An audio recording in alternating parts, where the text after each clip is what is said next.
स्थानीय समस्याएं हैं उसको लेकर कहीं ना कहीं इस बार लोग अपने मताधिकार का प्रयोग करने जा रहे हैं। पलायन जैसी समस्या है या रोजगार जैसी समस्या है, बड़ी समस्याएं बनी हुई है चतरा में। तो जिस तरह से उन्होंने महिलाओं से बातचीत की, उन्होंने भी कहा कि इन मुद्दों को लेकर वो इस बार कहीं ना कहीं अपने प्रतिनिधि को चुनने का काम करेंगे। तब तक खबरों का रुख करते हैं। आपको बता दें कि साक्षी, हम खबरों का भी रुख करेंगे, लेकिन फिलहाल हमारे सहयोगी प्रकाश हमारे साथ बरही से बने हुए हैं, उनका रुख करेंगे।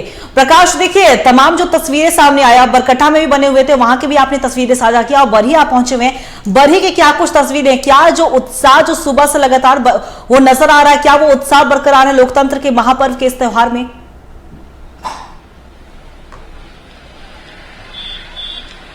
देखिए, बिल्कुल आपने सही कहा है कि लोकतंत्र के महापर्व में हर कोई अपनी भागीदारी सुनिश्चित करने के लिए सुबह से ही लोग लंबी लंबी कतारों में मतदान केंद्र पहुंच रहे हैं और अपने मतों का प्रयोग कर रहे हैं। अगर हम बरही विधानसभा क्षेत्र की बात करें तो लगभग 3.5 लाख वोटर जो हैं वो बरही विधानसभा क्षेत्र से आते हैं और सभी कोई अपने इस लोकतंत्र के महापर्व में अपनी भूमिका अदा करने के लिए, अपना योगदान देने के लिए, अपने क्षेत्र के विकास के लिए, अपने बच्चों के भविष्य के लिए वो लगातार मतदान केंद्र की ओर रुख कर रहे हैं और मतदान कर रहे हैं। अगर हम सुरक्षा की बात करें साक्षी, तो देखिए सुरक्षा का पुख्ता इंतजाम किया गया है। चप्पे चप्पे पे सीएसएफ के जवान लगाए गए हैं, बीएसएफ के जवान लगाए गए हैं, यहां तक कि जो झारखंड पुलिस के जवान हैं उनकी भी टुकड़ियां लगाई गई है। क्योंकि अभी हम बरही विधानसभा में हैं, इससे पहले हमने आपको कोडरवा विधानसभा का क्षेत्र को दिखाया। तो देखिए अभी हम जिस जगह खड़े हैं वो है आदर्श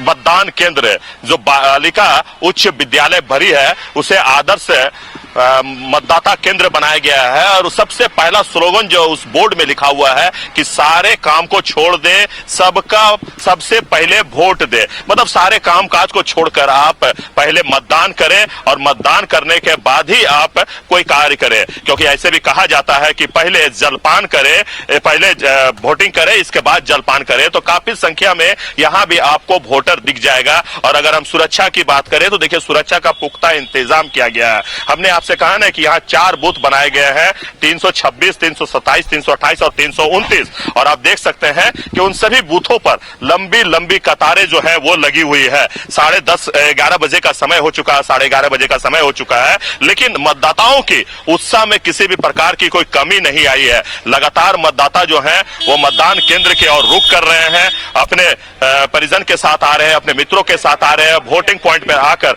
अपना मतों का प्रयोग कर रहे हैं। देखिए अगर हम बरही क्षेत्र की बात करें तो देखिए सबसे पहले हम बरही क्षेत्र के बारे में आपको बता दें कि ये बरही का देखिए बालिका उच्च विद्यालय है और मतदान केंद्र संख्या है 329। और देखिए ये कुल मतदाताओं की संख्या जो है यहाँ 605 है। पुरुषों की अगर हम बात करें तो 295 है, महिलाओं की बात करें तो 310 है। तो इसी प्रकार से हर मतदान केंद्र के आगे एक बोर्ड लिखा गया है और उसमें निर्वाचन आयोग के तरफ से जो नियम है वो लिखे गए हैं। साथ ही साथ यहाँ पे आपको पूरी जानकारी दी गई है किस बूथ पे आप खड़े हैं, कितने मतदाता हैं, कितने पुरुष हैं, कितनी महिलाएं हैं। तो आप देख सकते हैं कि चप्पे चप्पे पे सुरक्षा कर्मी जो है वो तैनात है। लोग एक एक करके मतदान केंद्र में जा रहे हैं, मतदान का प्रयोग कर रहे हैं। और हम कुछ युवाओं से भी बात करने का प्रयास करेंगे जो यहाँ खड़े हैं। सर, आप मतदान केंद्र में आए हैं अपने मत का प्रयोग करने के लिए, किन मुद्दों के साथ इस बार आप मतदान कर रहे हैं? नहीं बता सकते, विकास के अनुसार। और क्या विकास? सेम विकास विकास विकास।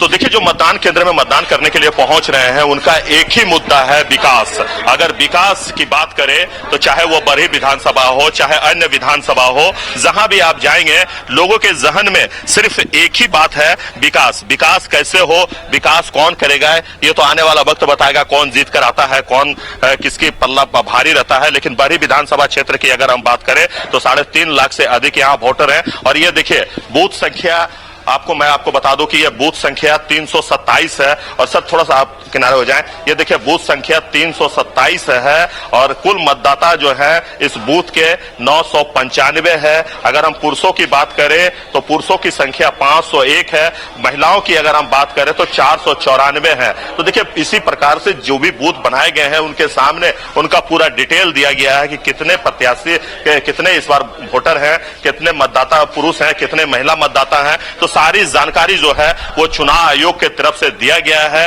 कुछ लोग मतदान करने के लिए पहुंचे हैं। आपने मतदान कर दिया सर? नहीं भी करेंगे। क्या सोच कर आए हैं, क्या आपके जहन में मुद्दे हैं? विकास के लिए जो भी होना चाहिए, विकास के लिए काम होना चाहिए, बढ़िया होना चाहिए, विकास के लिए कार्य होना चाहिए। तो देखिए, जो लोग आ रहे हैं, जो मतदाता आ रहे हैं, उनका एक ही मानना है कि विकास के लिए कार्य होना चाहिए। चाची, आप मतदान करने के लिए आए हैं, क्या सोच कर आए हैं? गरीबी सोच के नहीं देंगे, खाएंगे कहाँ से?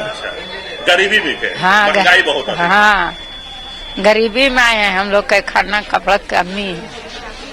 वोट नहीं देंगे तो खाएंगे कहाँ से? आप ये बताएं कि आप भी वोटिंग करने के लिए आए, किन मुद्दों को लेकर आए हैं वोटिंग करने के लिए? सर, जनता विकास चाहती है सर, समझ गए ना सर। और जनता को क्या चाहिए? जो भी मतलब ये अब तक के जो हो रहा है सर, तो झारखंड में विकास चाहिए, विकास होना चाहिए, बस जनता यही चाहती है और कुछ नहीं। मेरा यही कहना है। तो देखिए, जो मतदान करने के लिए मतदान केंद्र में पहुंच रहे हैं, उनका एक ही मकसद है कि विकास। वो चाहते हैं कि झारखंड का विकास हो, उनके बड़ी विधानसभा क्षेत्र का विकास हो, ताकि वो एक नई गाथा लिख सके, अपने परिवार के बच्चों को नए भविष्य की कामना कर सके। तो हर कोई विकास के मुद्दे पर इस बार वोट करने के लिए मतदान केंद्र में पहुंच रहे हैं और काफी संख्या में यहाँ लोग पहुंच रहे हैं, महिलाएं पहुंच रही है। अगर हम आधी आबादी की बात करें तो आधी आबादी की इस बार संख्या जो है आपको अधिक हर जगह दिख रही है। लंबी लंबी कतारें जो हैं वो महिलाओं की आपको दिख जाएगी। आप ठीक मेरे सामने देख सकते हैं कि बूथ संख्या जो 327 है, वहां पर आप देख सकते हैं कि लंबी कतारें आप महिलाओं की देख सकते हैं पुरुषों के मुकाबले, क्योंकि महिलाएं घरों से निकलकर मतदान केंद्र में पहुंच रही है और अपने मतों का प्रयोग कर रही है। क्योंकि कहा जाता है कि लोकतंत्र के महापर्व में हर कोई अपनी भागीदारी सुनिश्चित करना चाहता है, हर कोई अपने क्षेत्र का विकास चाहता है। लोकतंत्र का आज महापर्व बहुत ही खूबसूरत। जिस तरह से हम देख रहे हैं कि लगातार छोटे छोटे बच्चों को लेकर जो महिलाएं हैं वो लंबी कतारों में खड़ी है। अब तस्वीरें जिस तरह से साझा कर रहे थे, हमने देखा कि फिलहाल वहां पे इतनी धूप है, उसके बावजूद जो छोटे छोटे बच्चे हैं उनको लेकर महिलाएं पहुंच रही हैं वहां पे मतदान का, अपने मताधिकार का प्रयोग करी। तो देखिए, यही एक हर्षोल्लास, यही एक उत्साह जो है वो देखने को मिलता है। किस तरह से फिलहाल वहां पर सुरक्षा के इंतजाम किए गए हैं और किस तरह से लोगों में फिलहाल उत्साह देखने को मिल रहा है? प्रकाश,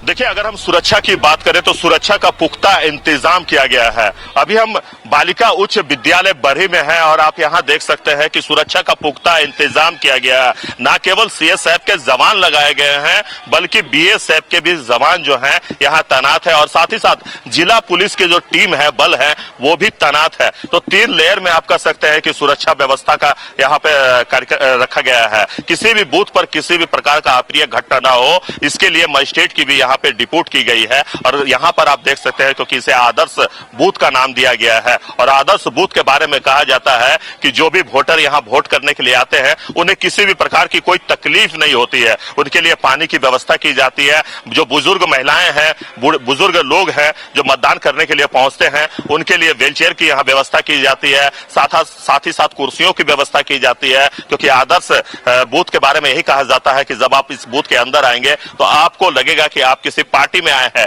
क्योंकि लोकतंत्र के महापर्व को आप कह सकते हैं कि बड़े लोग हर्षोल्लास से मनाते हैं और लोकतंत्र के महापर्व में हर कोई अपनी भागीदारी सुनिश्चित करना चाहता है। और ऐसे में अगर आदर्श बूथ आपके विधानसभा क्षेत्र में बन जाए तो जो वोटर हैं उनकी क्या बात ही है, क्योंकि उनको लगता है कि कहीं ना कहीं सरकार के ओर से जो राज्य चुनाव आयोग है उनके ओर से जो सुविधा उन्हें दी जाती है वो काफी अच्छी रहती है। यही कारण है कि बढ़ चढ़कर लोग जो है मतदान करने के लिए मतदान केंद्र में पहुंचते हैं। और ये कहा भी जाता है कि क्योंकि मतदान की प्रतिशत की अगर हम बात करें तो देखिए, प्रतिशत में कहीं ना कहीं थोड़ी सी उछाल, कहीं थोड़ी सी गिरावट जरूर आ रही है। कि अगर हम 2019 की बात करें तो जिस प्रकार से उछाल सुबह से ही देखी जा रही थी, वो उस प्रकार की उछाल तो नहीं देखी जा रही है, लेकिन इतना जरूर माना जा रहा है कि जैसे जैसे समय बीतेगा वैसे वैसे मतदाता जो है वो घरों से निकलकर मतदान केंद्र में जाएंगे। क्योंकि यहाँ 4 बूथ है और आप चारों बूथों पर देख सकते हैं कि अच्छी खासी तादाद में वोटर जो है वो घरों से निकलकर वोटिंग करने के लिए पहुंच रहे हैं।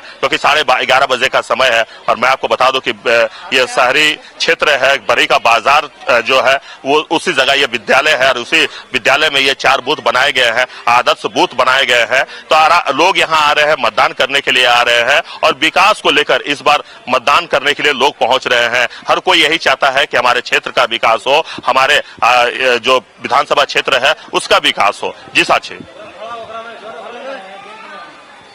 आपके पास एक बार फिर से जुड़ेंगे। फिलहाल हम अपने दर्शकों को बता दें कि तमाम हम जो तस्वीरें पहुंचा रहे हैं और खासतौर पे दिग्गजों की जब बात हो रही है तो तमाम दिग्गज लगातार मतदान करने की अपील कर रहे हैं। और इसी बीच कल्पना सोरेन का भी पोस्ट हमारे पास सामने आया है। उन्होंने सोशल मीडिया एक्स पर झारखंड में पहले चरण का मतदान जारी है और सभी मतदाताओं से अपील की है वोट करने की। पोस्ट पर उन्होंने लिखा है कि यह चुनाव झारखंड को एक नई दिशा देगा। उन्होंने राज्यवासियों से लोकतंत्र के महापर्व पर झामुमो और इंडिया गठबंधन को वोट करने की अपील की। एक तस्वीर शेयर करते हुए भी लिखा है कि झारखंड जीतेगा। तो साफ तौर पे कहा जाए कि तमाम राजनीतिक दल अपनी अपनी जीत को सुनिश्चित करने के लिए दावे कर रहे हैं और लगातार जनता से भी अपील कर रहे हैं कि आज पहले चरण का मतदान है और ऐसे में आप हमें ही वोट दीजिए, हमारी ही सरकार को वोट दीजिए ताकि आपकी जो भी परेशानी है उसे हम दूर करें। हालांकि अब ये 23 नवंबर का जो वो दिन होगा जब पता चलेगा कि आखिर जनादेश झारखंड में किसे मिला है, जनता ने अपना आदेश किसे दिया है। फिलहाल पहले चरण की मतदान की चर्चा हो रही है। तो पहले चरण में 15 जिले के 43 सीटों पर मतदान चल रहे हैं और 1.37 करोड़ यहाँ पे पहले चरण के मतदाता है जो अपनी भागीदारी को सुनिश्चित करने जा रहे हैं और जिसे लेकर तमाम तैयारियां अपने अपने स्तर से की गई हैं। चाहे वो संवेदनशील बूथों की बात हो, चाहे वो महिलाओं के लिए बूथ की बात हो, चाहे वो पर्दानशी बूथों की बात हो, तमाम बूथों पर कहीं ना कहीं तैयारियां मुकम्मल की गई है और वहां पे भी हमने देखा है कि शांतिपूर्वक मतदान जारी है। जहां पे नक्सल प्रभावित क्षेत्र है वहां पे और भी पैनी नजर रखी जा रही है। लेकिन ये उम्मीद जताई गई है कि इस बार भी जिस तरीके से लोकसभा चुनाव भी शांतिपूर्वक संपन्न हुआ है तो विधानसभा चुनाव भी संपन्न होगा। और जब बरही की जब बात होती है तो हमारे सहयोगी प्रकाश हमारे साथ लगातार बने हुए उनका भी रुख करेंगे। देखिए प्रकाश, जाहिर सी बात है और बरही विधानसभा में कहीं ना कहीं जो मुकाबला है इस बार का वो त्रिकोणीय होता हुआ नजर आया है।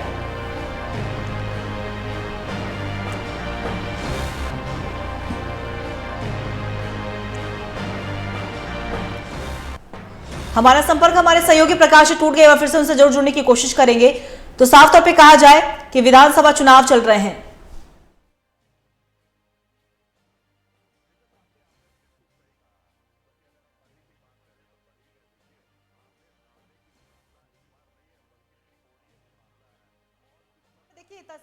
साफ तौर पे कहा जाए इस प्लेटफॉर्म पर कल्पना सोरेन ने लोगों से अपील की और फिलहाल हमारे सहयोगी प्रकाश हमारे साथ बनी विधानसभा से बने हुए उनका रुख करेंगे। प्रकाश, देखिए तमाम जो तस्वीरें आप लगातार पहुंचा रहे हैं वो कहीं ना कहीं मतदान की खूबसूरत तस्वीरें, लोकतंत्र के इस महापर्व की खूबसूरत तस्वीरें हैं। और इस बार अगर बरही विधानसभा की जब बात हो रही है तो कहीं ना कहीं बरही विधानसभा में जो मुकाबला है इस बार त्रिकोणीय नजर आ रहा है क्योंकि उमाशंकर अकेला जो कि वर्तमान विधायक हैं फिलहाल, लेकिन कांग्रेस ने उनका टिकट काटा है और अरुण साहू को टिकट दिया। और इसके बाद हमने देखा कि राजनीतिक परिस्थितियां जो है वो बदली। उसके बाद उमाशंकर अकेला ने सपा का दामन थामा और सपा से चुनाव लड़े और बीजेपी से मनोज यादव की, मतलब की जो बरही का जो मुकाबला है वो त्रिकोणीय हुए तो नजर आ रहा है। लेकिन चलिए तो मुकाबले की बात हो गई, फिलहाल आप बरही विधानसभा में मौजूद है, क्या कुछ लग रहा है? जैसे जैसे दिन ढलता हुआ जा रहा है वैसे वैसे हम देख रहे हैं कि लगातार कतारें बढ़ती हुई नजर आ रही हैं। क्या कुछ व्यवस्थाएं और भी की गई हैं? क्योंकि देखिए धूप और ज्यादा है, हालांकि सर्दी का मौसम जरूर आ गया है लेकिन कहीं ना कहीं धूप से भी हमने देखा है कि महिलाओं को परेशानियां हो रही है, वहां के जो मतदाता है वो भी परेशान है। क्या शेडिंग वगैरह की कुछ व्यवस्था की गई है वहां पे?